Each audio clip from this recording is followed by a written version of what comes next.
João capítulo 17. Nós vamos falar nessa noite dos versos 1 a 5.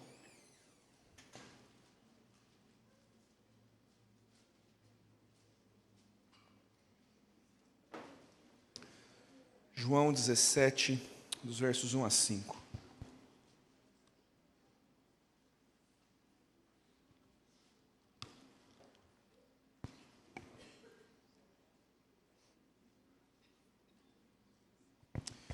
Eu vou ler o texto, peço que você acompanhe com atenção.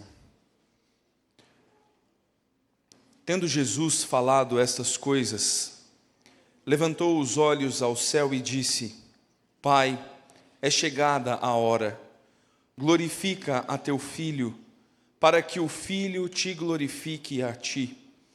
Assim como lhe conferiste autoridade sobre toda a carne, a fim de que ele conceda a vida eterna a todos os que lhe deste. E a vida eterna é esta: que te conheçam a ti, o único Deus verdadeiro, e a Jesus Cristo, a quem enviaste. Eu te glorifiquei na terra, consumando a obra que me confiaste para fazer. E agora glorifica-me, ó Pai, contigo mesmo, com a glória que eu tive junto de ti, antes que houvesse mundo. Vamos orar mais uma vez, queridos. Pai de amor, diante da tua palavra, queremos clamar, queremos pedir, Senhor, santa instrução do Senhor aos nossos corações. Estamos diante da revelação do Senhor, Pai.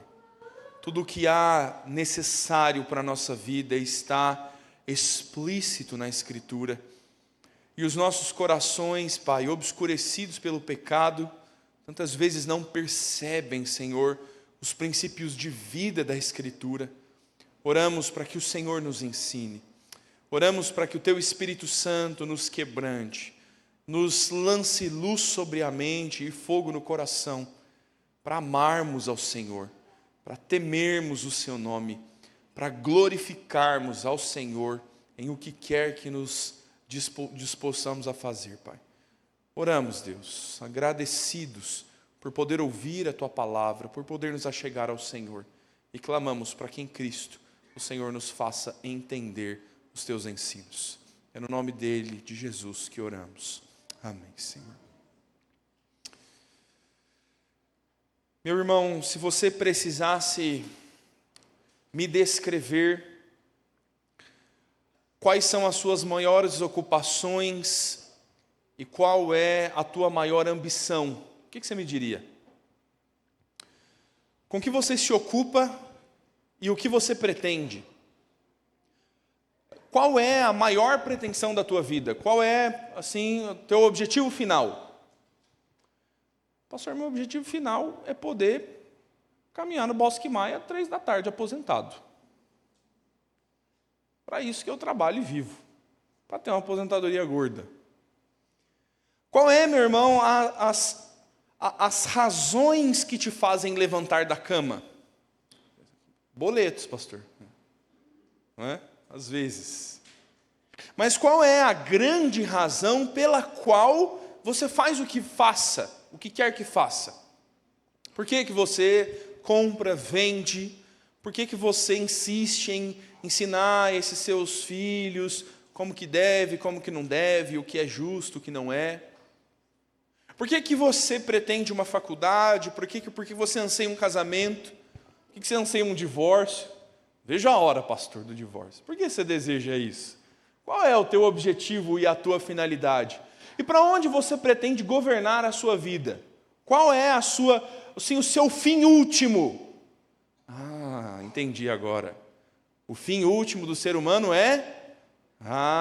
Os presbiterianos aí, eles coçam para responder esse momento. Glorificar a Deus e gozá-lo para sempre. Amém. Você faz isso na terça-feira? Como a glória de Deus está relacionada com os teus boletos? Como há algum tipo de correlação entre a glória de Deus e a forma como você trata a sua esposa? Qual é a relação entre a glória de Deus e quanto você se dedica nos seus estudos? Como a glória de Deus estaria de alguma forma envolvida com isso? E para onde a sua vida realmente vai? Qual é a sua finalidade? Qual é o teu objetivo maior? Teu objetivo de fato é a glória de Deus? Isso é para onde as suas decisões apontam, isso é para onde os seus esforços, o seu empenho de tempo, o que nos mostra, o que nos expõe a sua vida? O que alguém diria, assistindo um filme sobre a sua vida, o que alguém diria que é a tua razão última de viver? Fique rico ou morra tentando. Meu irmão, o Senhor Jesus, o Santo de Israel, este que é o perfeito, a quem nós imitamos, sabe, o alvo precioso da nossa alma, Jesus, Ele está agora nos mostrando como Ele glorifica o Pai. Como o Senhor Jesus completou a sua obra, como Ele levou a cabo o fim último da sua encarnação. Como é que Cristo nos demonstra num bom exemplo a forma como nós poderíamos glorificar a Deus? A tarefa desta noite é voltar os olhos para Jesus, observar o início da oração de Jesus e perceber como Ele está glorificando ao Pai, para que nós possamos imitar a Cristo e igualmente glorificar ao Pai em todas as coisas. Eu quero falar sobre a glória de Deus no centro da vida. Quero que você, meu irmão, centralize a glória de Deus na sua vida, e é sobre isso que nós vamos pensar nessa noite. O Senhor Jesus está, como está há muitos sermões de João, né? Caminhando para a crucificação. Agora Ele disse aos seus discípulos que o momento é chegado, a hora é chegada, onde Ele vai dar a sua vida, onde Ele vai deixar o mundo. E o capítulo 17 é marcado por uma oração de Jesus. Estamos aí nos grupos dos lares aprendendo a orar como Jesus nos ensina a orar. E aqui nós temos um exercício disso. Jesus está intercedendo ao Pai.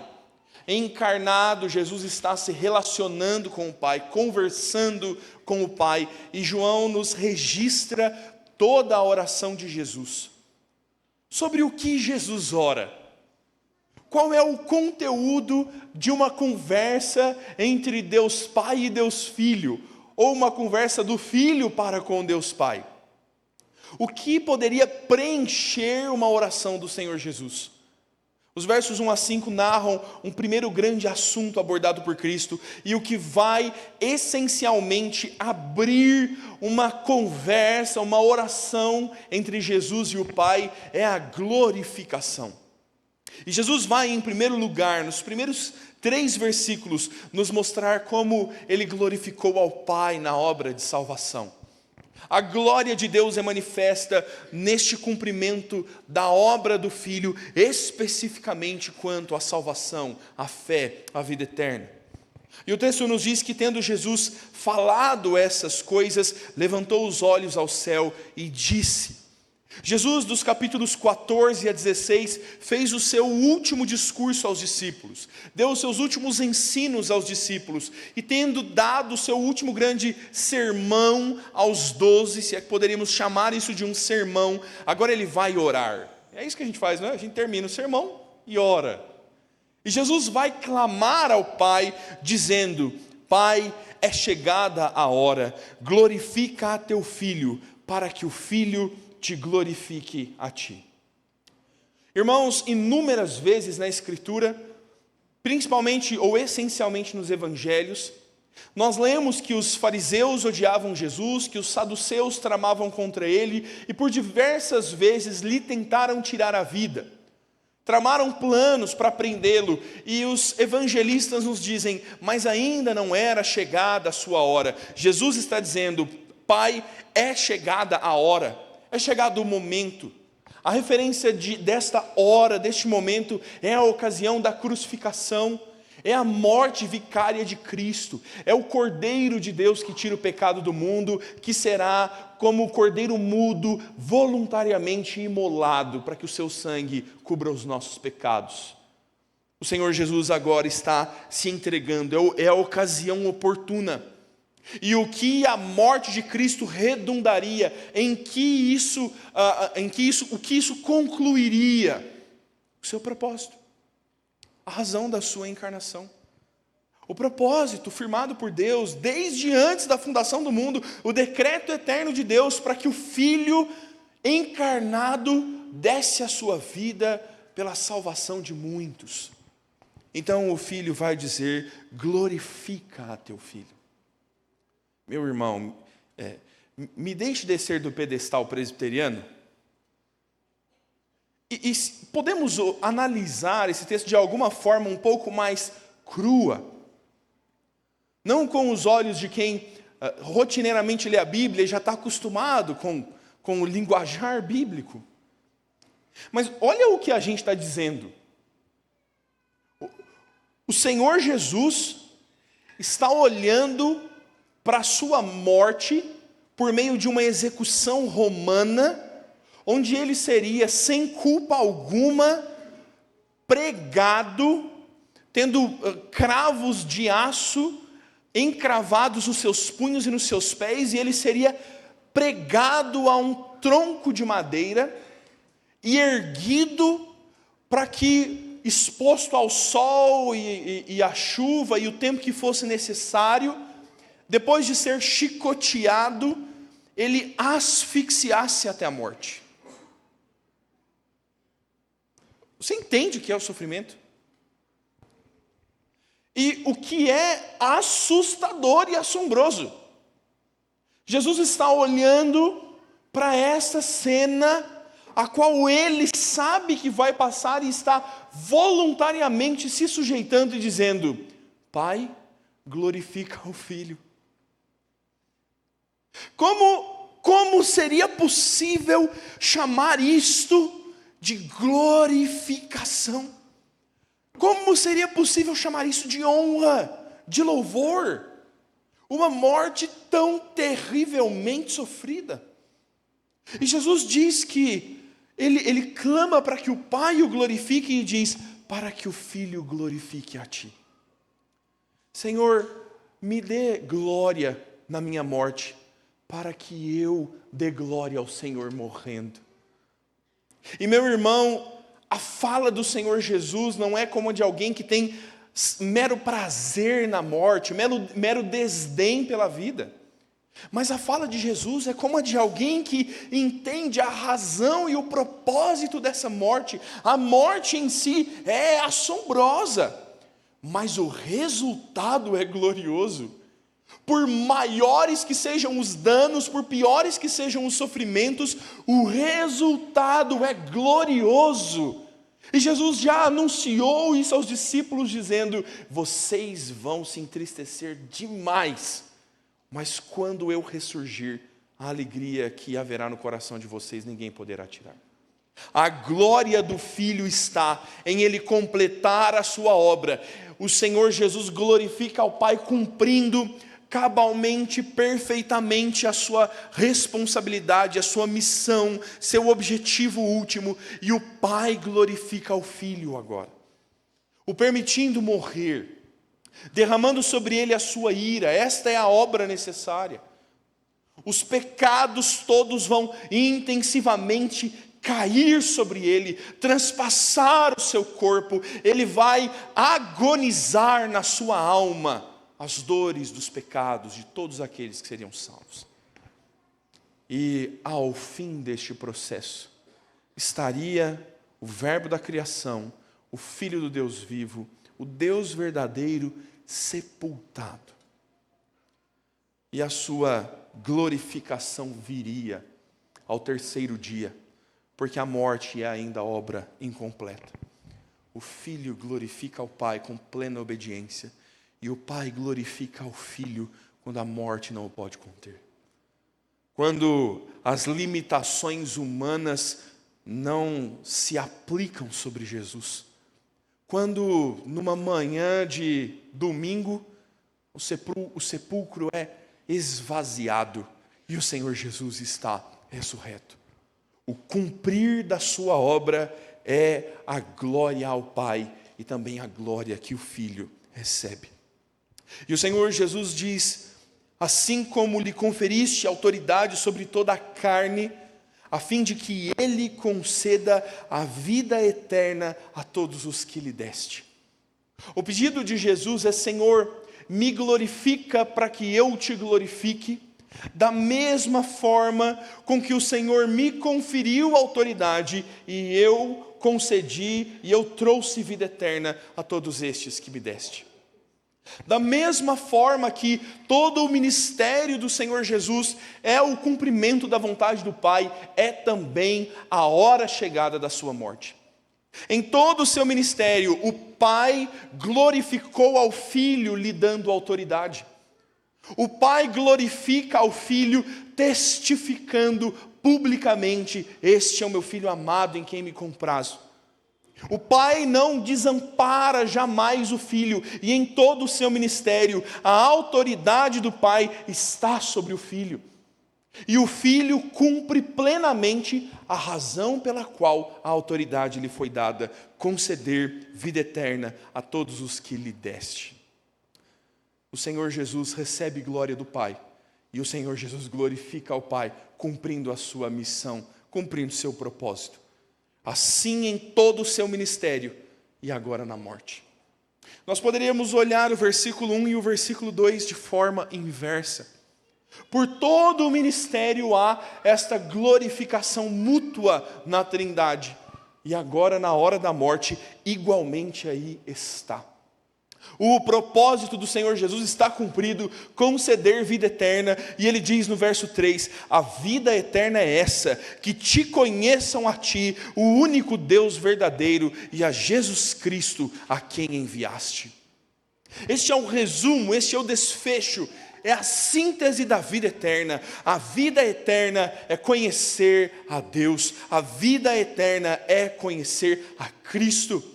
Este é o único Deus, não há outro meio de salvação, não há outra divindade que receba ou que seja digna de receber qualquer adoração. Há somente um único e exclusivo e verdadeiro Deus.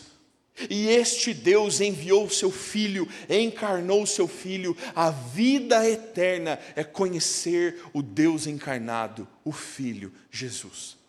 A vida eterna é conhecer a Deus. É sobre isso que o profeta Oséias vai dizer: o meu povo padece por falta de conhecimento.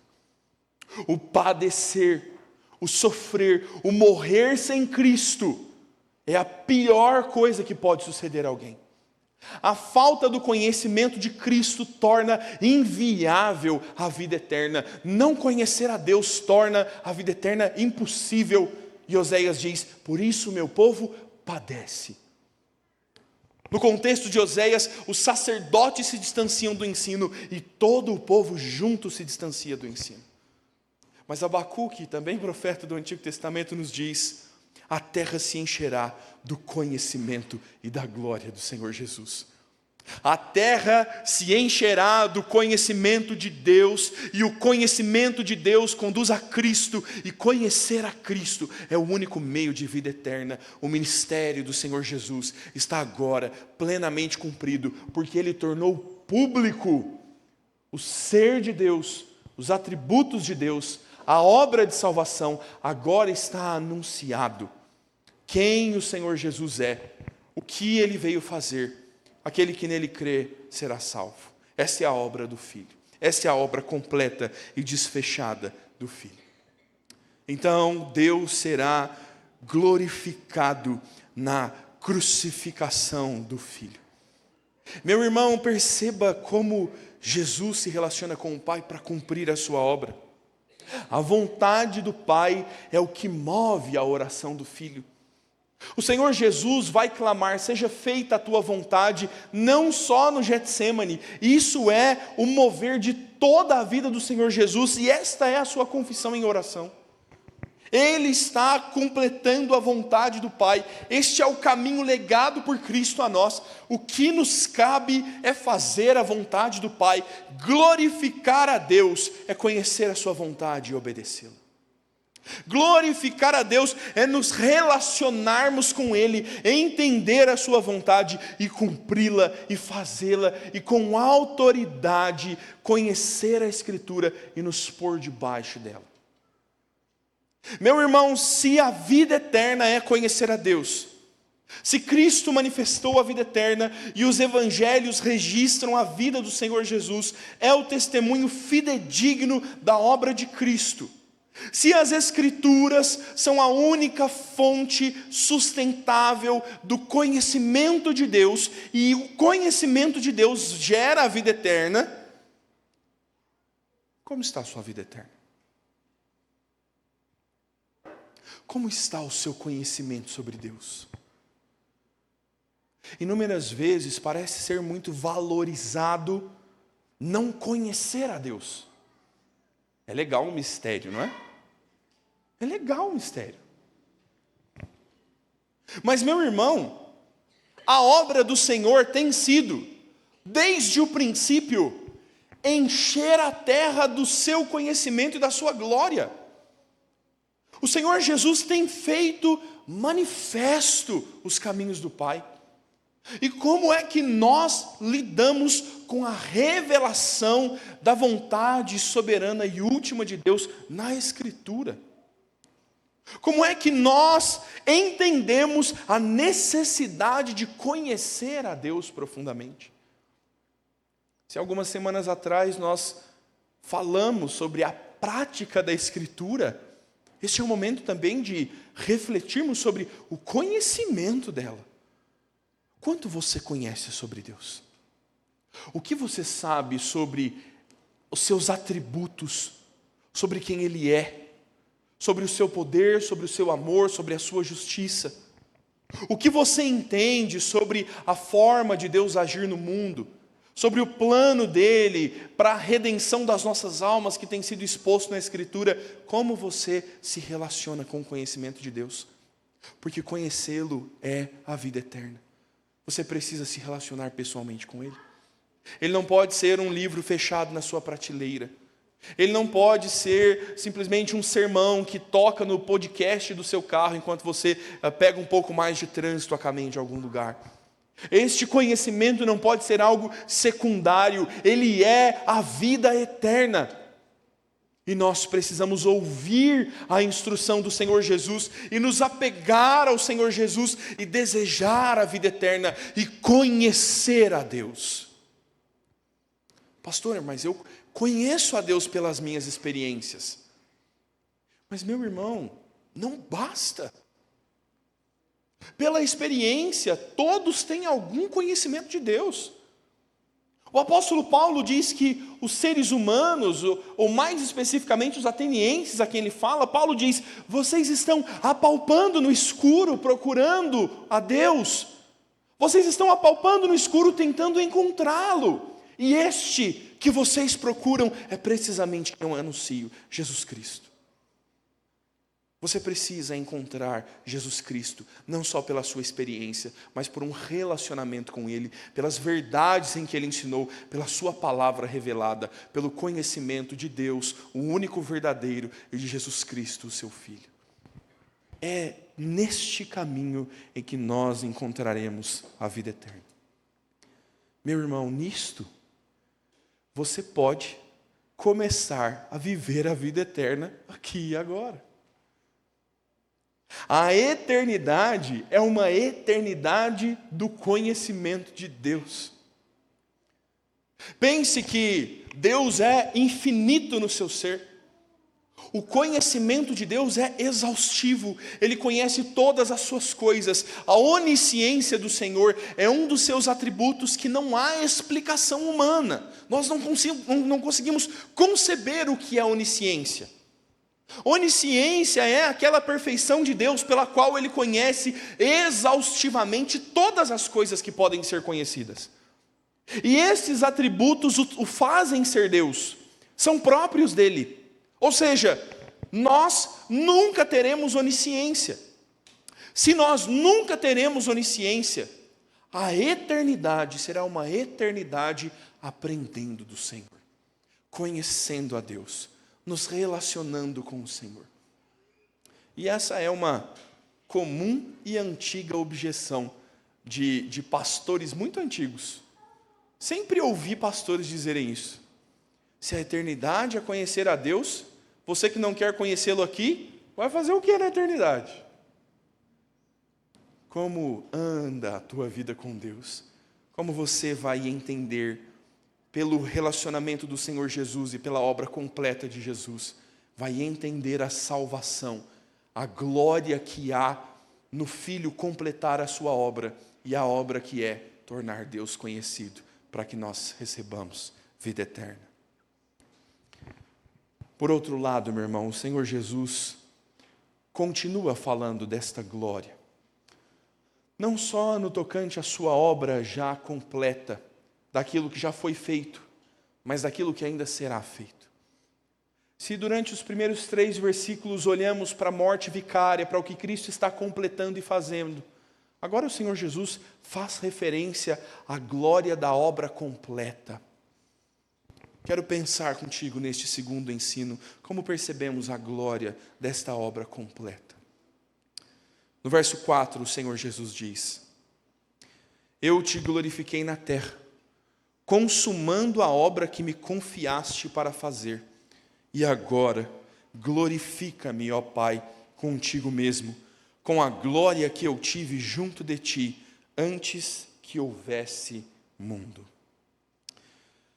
A certeza do Senhor Jesus é que agora a sua ambição, sua razão de estar encarnado, o seu propósito sobre este mundo estaria completo, consumado. Jesus está nos mostrando que glorificar ao Pai é consumar a obra que o Pai nos confia a fazer, e Jesus está a completando. Jesus está a consumando, dizendo: Pai, em tudo lhe fui obediente, cumpri os teus propósitos, os decretos do Senhor destinados a mim, eu os cumpri plenamente. Essa é a glória da Trindade. O Pai decreta com perfeição, o Pai expõe os decretos eternos e o Filho os cumpre em perfeita harmonia, não há dissonância entre eles. Agora o Filho glorificou ao Pai na terra. O que toca a sua vida terrena está próximo do fim. O Senhor Jesus tem pouquíssimo tempo antes de descer à sepultura. O Senhor Jesus vai declarar consumada a sua obra. E o pedido do Senhor Jesus, a petição em oração ao Pai é: glorifica-me, ó Pai, contigo mesmo. Agora, junto de ti, Pai, me glorifique, com a glória que eu tive junto de ti antes que houvesse mundo. É essencialmente a narrativa que lemos em Filipenses. O Senhor Jesus, sendo Deus, subsiste desde a eternidade. Não há um momento em que Jesus tenha passado a existir, Ele é. Ele está lá na criação do mundo, Ele é o verbo da criação, e sem Ele, nada do que foi feito se fez. E desde antes da existência do mundo, antes que se concebesse o Éden, antes que o Senhor fizesse separação entre sol e lua, entre dia e noite, entre águas e terra seca, antes que houvesse luz e trevas, o Senhor Jesus já estava glorificado. A glória própria de Deus já habitava nele. Esta é a divindade do Filho. E a obra de Jesus para que o Pai seja glorificado na terra é esvaziar-se desta glória de Deus. Se eu pudesse pôr uma plaquinha de cuidado, eu colocaria aqui: Esse é um solo fértil para heresias. Esse é um solo fértil para aqueles que querem dizer que quando Jesus nasceu do ventre da Virgem Maria, então ele nasceu como homem e não como Deus. O Deus ficou em algum outro lugar, e o Senhor Jesus nasce como mero homem, não há nele divindade, seus ensinos são humanos. Há muitos que vão dizer que o Senhor Jesus não tem poderes, não tem onisciência, que ele está despido da sua divindade. E essas coisas não são verdade. O que há para nós de fato é um mistério. O fato de haver na pessoa de Cristo, em um ser, a plena humanidade e a plena divindade. Jesus não é meio homem, meio Deus. Esse é o Hércules. Lembra do Hércules? Aí é um outro negócio. Jesus não é uma espécie de semideus grego, que tem um pai Deus e uma mãe humana. O Senhor Jesus, desde a fundação do mundo, tem em si a glória própria de Deus, os atributos próprios de Deus. Ele é Deus e a sua encarnação é este mistério. Ele continua sendo 100% Deus e ele passa também a ter plena humanidade. Ele é 100% homem. Mas pastor, não é assim que a matemática funciona. Então, meu irmão, isso é um mistério. Talvez seja por isso que a matemática ainda não consegue nos explicar outra razão crível de o mundo ter existido. As ciências estão submetidas ao Senhor e há momentos em que o finito não pode conter aquilo que é infinito. Nós não conseguimos colocar a perfeição e a extensão de Deus dentro dos nossos padrões e parâmetros humanos. Quer dizer que Deus é sempre incompreensível? Não. Acabamos de falar sobre conhecer a Deus. Mas há momentos em que explicar como 3 pessoas subsistem em um, a Trindade, rompe com a nossa realidade. Explicar os decretos de Deus e como essas coisas rigorosamente estão sob controle, rompe com nosso conhecimento de mundo. Explicar como Ele é Deus e Ele é homem, rompe com as nossas capacidades de inteligência. Mas fato é que Ele era Deus, Ele foi Deus enquanto humilhado e Ele continua sendo Deus. O período da sua humilhação é abrir mão da sua glória, não da sua divindade. Na sua humilhação, o Senhor Jesus não vai ser adorado pelos homens, Ele vai ser maldito pelos homens. No período da sua humilhação, Ele não receberá honrarias, Ele receberá as humilhações piores que se pode expor. O Senhor Jesus vai ser maltratado, quando Ele deveria ser honrado. E agora a oração do Senhor Jesus é: Pai, é findo o tempo da minha humilhação. Ele se esvaziou, humilhando-se até a morte e morte de cruz. E Jesus está dizendo: Pai, glorifica-me. E o texto de Filipenses que lemos diz: e Deus o exaltou sobremaneira, e ele está à destra de Deus, tal como aqui ele ora dizendo: glorifica-me contigo mesmo. Glorifica-me com a glória que tive junto de ti. O final do trajeto e da obra de Cristo não é a cruz. O final do trajeto e da obra de Cristo é a glória. Meu irmão, como é que nós poderíamos nos relacionar com estes ensinos? Eu penso que a primeira coisa que precisa se firmar no teu coração é a certeza da glória do Filho. Parece que nós nos esquecemos do fim anunciado. Meu irmão, parece que nós estamos desesperados demais com o estreito do petróleo que está fechado no Oriente Médio e o que será das nossas vidas. Parece que rumores de eleição e uma possível delação de um homem preso seja o que estremece o chão debaixo dos nossos pés, e nós nos esquecemos da glória do Filho. Nós tememos a ideologia de gênero, nós nos escondemos nas nossas casas com medo do MEC roubar as nossas crianças na escola. E nós nos esquecemos da glória do Filho. Nos esquecemos da vitória e do triunfo de Jesus sobre todo o pecado, o que Ele acabou de nos anunciar no último domingo, dizendo: tende ânimo, eu venci o mundo. E Ele está assentado à destra do Pai Todo-Poderoso. Ele é o regente do universo, e nenhuma coisa, não há nada na existência humana, os fios da nossa cabeça estão contados. Não há nada que Ele não conheça exaustivamente, e não há nada que, conhecendo, Ele não domine sobre. Essa é a glória do Filho. O Senhor Jesus não está meramente sujeito a Pilatos. Pilatos é que está sujeito ao decreto divino. A mão do Senhor é que conduz Jesus à cruz, não são aqueles que gritam: solta Barrabás.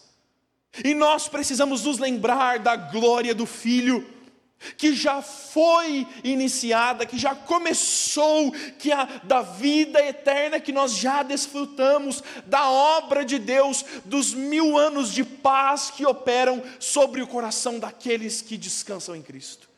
E nós já temos vida com Ele, e nós já temos paz e segurança na pessoa de Cristo. Esta alegria ninguém pode nos tirar. E nós ansiamos pelo completar-se da obra, pelo glorioso dia onde, como um relâmpago, o céu se abrirá do oriente e do ocidente, e todos verão o Senhor vindo sobre as nuvens com poder e grande glória. É isso que precisa ser chão sobre os nossos pés. São estas as convicções que devem nos governar e lidar com os nossos medos e as nossas inseguranças.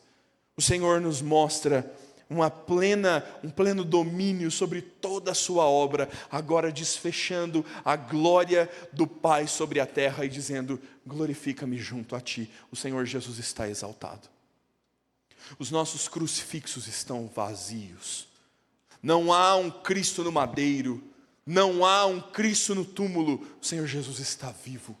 O Senhor Jesus é operante, o Senhor Jesus se relaciona diretamente conosco.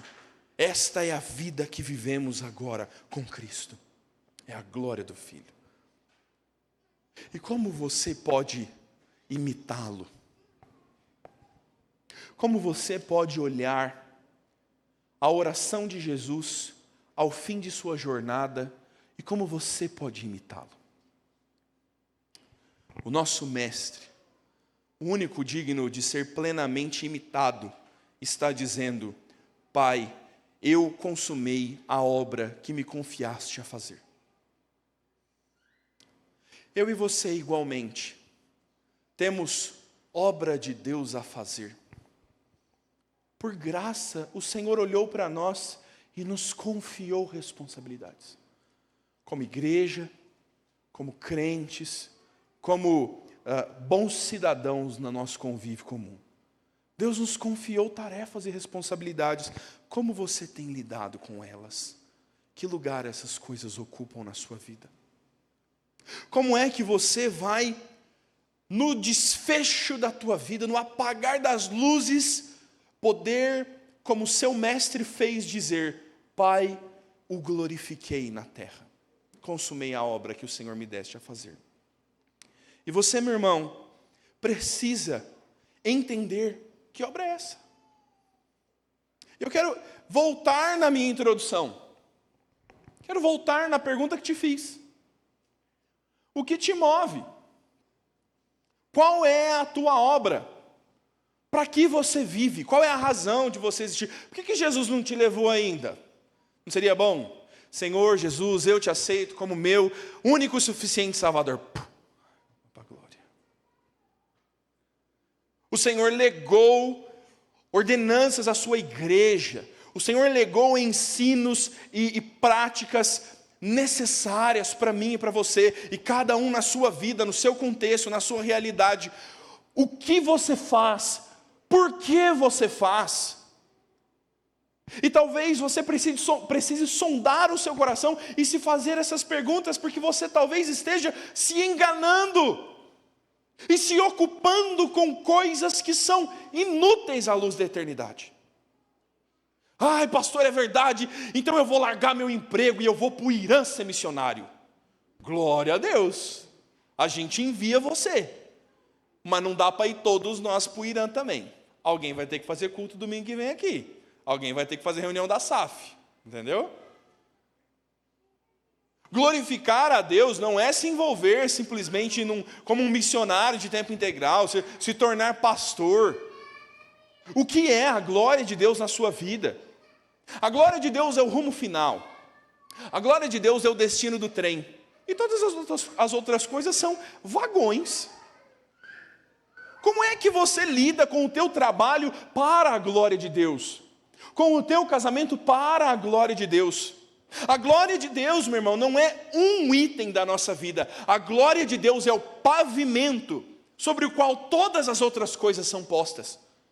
E se você trocar a glória de Deus por outra coisa, você vai viver inutilmente. Se o seu objetivo de vida for criar seus filhos, você não vai glorificar a Deus. Mas o seu objetivo pode ser criar os seus filhos para a glória de Deus. Eu tenho um objetivo final naquilo que eu faço. E por isso eu te perguntei, qual é a sua maior ambição? Qual é o seu maior e último desejo?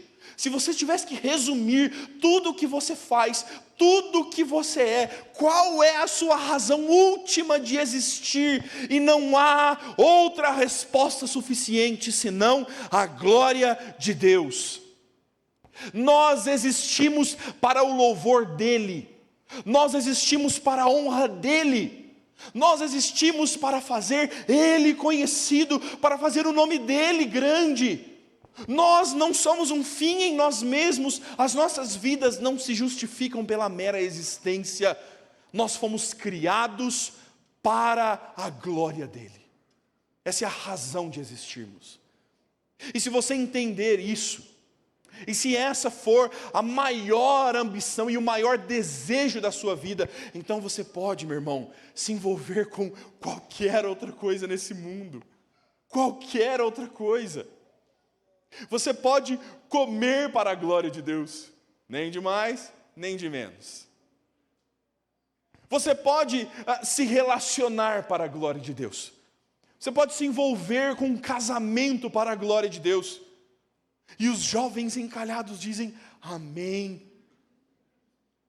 E você pode desejar um casamento, não porque o casamento seja o desejo do teu coração, mas porque a glória de Deus é o que importa, e o teu casamento servirá ao propósito de glorificar ao Senhor. E você vai, meu jovem, estudar um absurdo para esse teu vestibular. E você deve e tem que passar mesmo nas cabeças o melhor que você puder. Por quê? Porque seu pai pagou Mater Amabilis para você muito tempo e não pode desperdiçar dinheiro? Essa é a resposta? Qual é a resposta? A glória de Deus. Os seus professores têm que te olhar e têm que te perguntar, por que esse menino estuda tanto? E a sua resposta tem que ser, porque Deus me incumbiu essa tarefa e eu quero servi-lo com a minha vida, e o que está nas minhas mãos aqui agora é a glória dele. E eu vou glorificá-lo, dando o meu melhor. A gente pode cantar agora, faço melhor para Deus? É assim que você vai criar os seus filhos. Você vai fazer os seus filhos chorarem. Eles vão chorar. Eles vão decair o semblante para você. Você tem estômago para ouvir seu filho dizer que não gosta de você em algum momento da vida? E você vai corrigi-los para a glória de Deus. E você vai educá-los para a glória de Deus. Você vai entrar numa nova porta de emprego ou você vai rejeitá-la, não pensando em quanto você vai ganhar mais, em que chances de carreira você tem, em quão rico você pode ser para aposentar e não passear no Bosque Maia. Aposentar, morar no interior, comprar uma fazenda e ter seu próprio bosque para passear na aposentadoria. Meu irmão, o que nós vamos fazer quando esse mundo físico se acabar? O que vai restar dos nossos esforços e das nossas obras quando o Senhor Jesus retornar? Por que nós temos trabalhado? Você precisa pôr valor eterno naquilo que você faz. Você precisa preparar refeições para a eternidade. Eu vou dar um testemunho, meu irmão, para a glória do Senhor. Pareceu pentecostal agora, pareceu? Eu dei muito trabalho para a Sara com tarefas domésticas. Muito trabalho, meu irmão. Nossa, ô menino folgado. Rapaz, a gente morava num apartamento, a lixeira ficava lá, 24 horas por dia, eu não descia o lixo. Você acredita? Eu duvido que isso aconteça na sua casa. Será que aconteceria na sua casa também? Me parece que fazer tarefas domésticas era um negócio assim, rapaz, que desperdício. Eu, no meu torpe coração, imaginava, estou estudando a palavra de Deus, pararia as coisas eternas para lavar pratos? Eu sei que você pensa assim. Eu sei que você vê a troca de fraldas do teu filho como um enfado e não como um benefício. Você fala assim, tanta coisa para fazer, e eu vou ter que agora pegar meu carro e entrar nessa miséria desse trânsito, que é essa obra da Sabesp, para buscar o menino no futebol. Eu via essas coisas como enfado. Aí nasceu mais uma criança. E até então a Sara costumava me compensar. Quando eu era folgado, ela fazia dobrado, e o lixo não criava vida lá dentro do latão.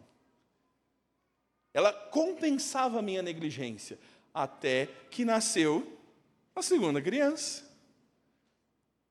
E aí, meu irmão, é assim, ó, se agora você não fizer, vai ficar radioativa essa lixeira aqui.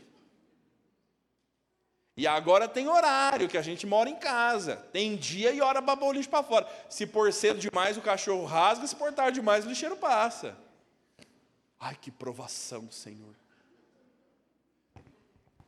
E, meu irmão, no meu coração, eu comecei a considerar o que eu deveria fazer e por que eu deveria fazer.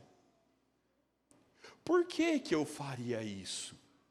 Por que haveria algum benefício nessas coisas? Por que isso seria de algum modo proveitoso?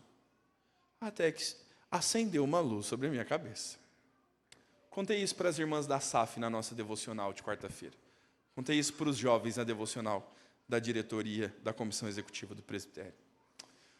Estou lá em casa envolvido com a grandiosa obra do Senhor e o menino precisa dormir o cochilo da tarde. Pega o menino, fecha a janela do quarto. Sabe aquela quarta-feira chuvosinha? 1h30 da tarde, barriga cheia. E eu entrei no quarto e começo a chacoalhar o menino. Dorme, miséria, que eu estou com muita coisa para fazer. Você já fez seu filho dormir assim? Dorme logo, pelo amor de Deus. Eu comecei a pensar por que eu faço o que eu faço. A minha devocional daquele dia tinha sido o Senhor Jesus dizendo a multidão da multiplicação de pães e peixes, trabalhem não pelo pão que perece, mas pelo que perdura eternamente. E eu estou aqui com a devocional batendo na minha cabeça e pensando, que utilidade há em chacoalhar uma criança? Será que isso é perda de tempo?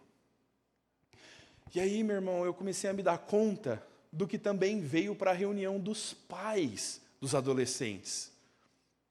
Eu falei, Senhor, esse menino fez 2 anos de idade. Ele na casa dos 20 provavelmente vai embora. E se ele não for embora na casa dos 20, aí eu vou pôr ele para fora. Mas se ele for embora na casa dos 20, 10% do meu tempo com esse rapaz debaixo do meu teto se foram. E o que eu ensinei para ele? E como Eu formei o caráter de Cristo nele. E como é que eu pude ensinar o meu filho a amar Jesus? Como eu o fiz conhecer a Deus? Porque conhecer a Deus é a vida eterna. Como eu dei vida eterna para o meu filho? E 10% do meu tempo já foi. E eu chacoalhando a Bíblia. Fechando aquele olhinho lento assim, sabe? Eu gosto de dar um cheirinho na bochecha dele. Ele me devolve um sorriso.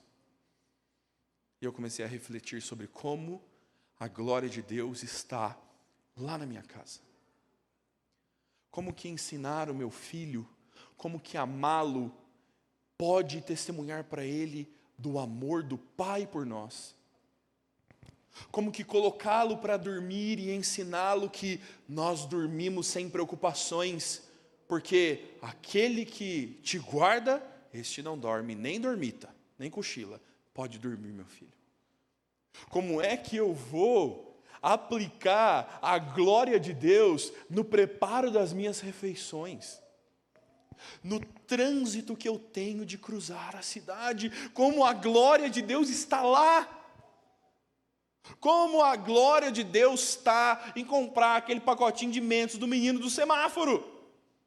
Como que a glória de Deus se envolveria na forma como você vai se posicionar na sua empresa? Meu irmão, correu uma lágrima no canto do meu olho essa semana. Eu estou parado no sinal vermelho, ouvindo áudio de WhatsApp. Eu vou pegar mais trânsito para terminar de responder essa semana, que eu não respondi ainda. Pinga uma mensagem no meu WhatsApp e uma irmã de outra cidade dizendo assim: pastor, o dia que você esteve na minha cidade, você pregou sobre o domingo, o dia do Senhor, e você disse que o Deus que sustenta em 6 dias, sustenta em 7. Eu decidi fechar a minha empresa no seu dia mais lucrativo. A minha empresa explode de vendas no domingo, e eu reuni a minha equipe essa semana e anunciei que a partir de abril não abrimos domingo. Glória a Deus! Porque alguém entendeu o valor eterno das coisas. Alguém colocou o mandamento de guardar o sábado do Senhor na vida comum de uma empresa.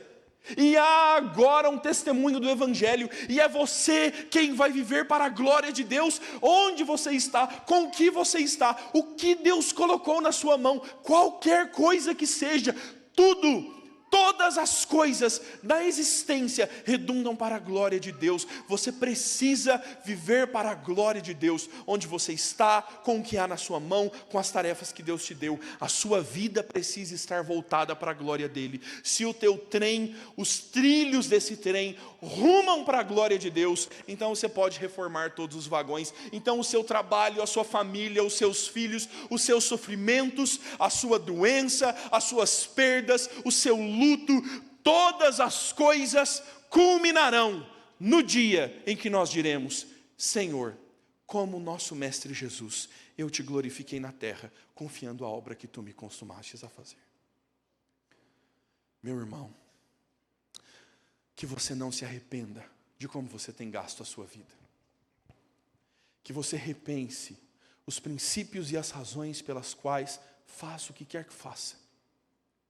Que você glorifique a Deus pondo lixo para fora, e que você glorifique a Deus cantando e exaltando ao Senhor com seus dons e talentos, servindo, cozinhando um bolo. Preciso de cozinheiros na igreja. Glória a Deus, e o Senhor será glorificado por o que quer que toquem as nossas mãos.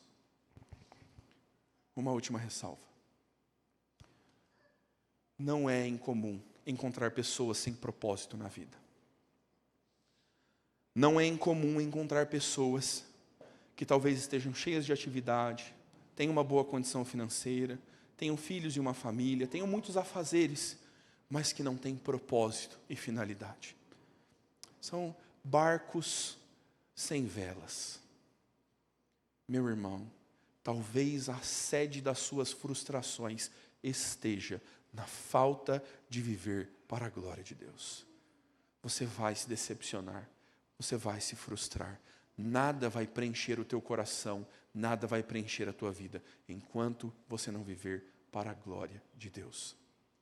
Agostinho de Hipona nos diz: criaste-nos para ti, e o nosso coração repousa inquieto, enquanto não descansa em ti. Meu irmão, viva para a glória do Senhor. Glorifique-o. Esta é a razão pela qual existimos. Esta é a consumação da obra do Senhor Jesus. Nós queremos imitá-lo, queremos glorificar ao Senhor. A última promessa deste texto é a glorificação. Jesus é exaltado e Ele nos ensina dizendo: se comigo vocês morrerem, comigo vocês serão ressuscitados. Se com Cristo nós sofremos e obedecemos ao Pai, a mesma glorificação que atingiu ao Senhor Jesus atingirá também as nossas vidas. Se nós vivermos para a glória de Deus, no desfecho de todas as coisas, sabe o que nós encontraremos? A glorificação, a glória de Deus para sempre. Que Deus nos dê graça para firmar o coração na sua palavra. Quero convidar o conjunto para se colocar à frente. Antes de nós orarmos, nós vamos cantar o cântico que ficou faltando. Você sentiu falta de uma música? Eu pedi para a Carla para nós deixarmos essa música em resposta ao sermão.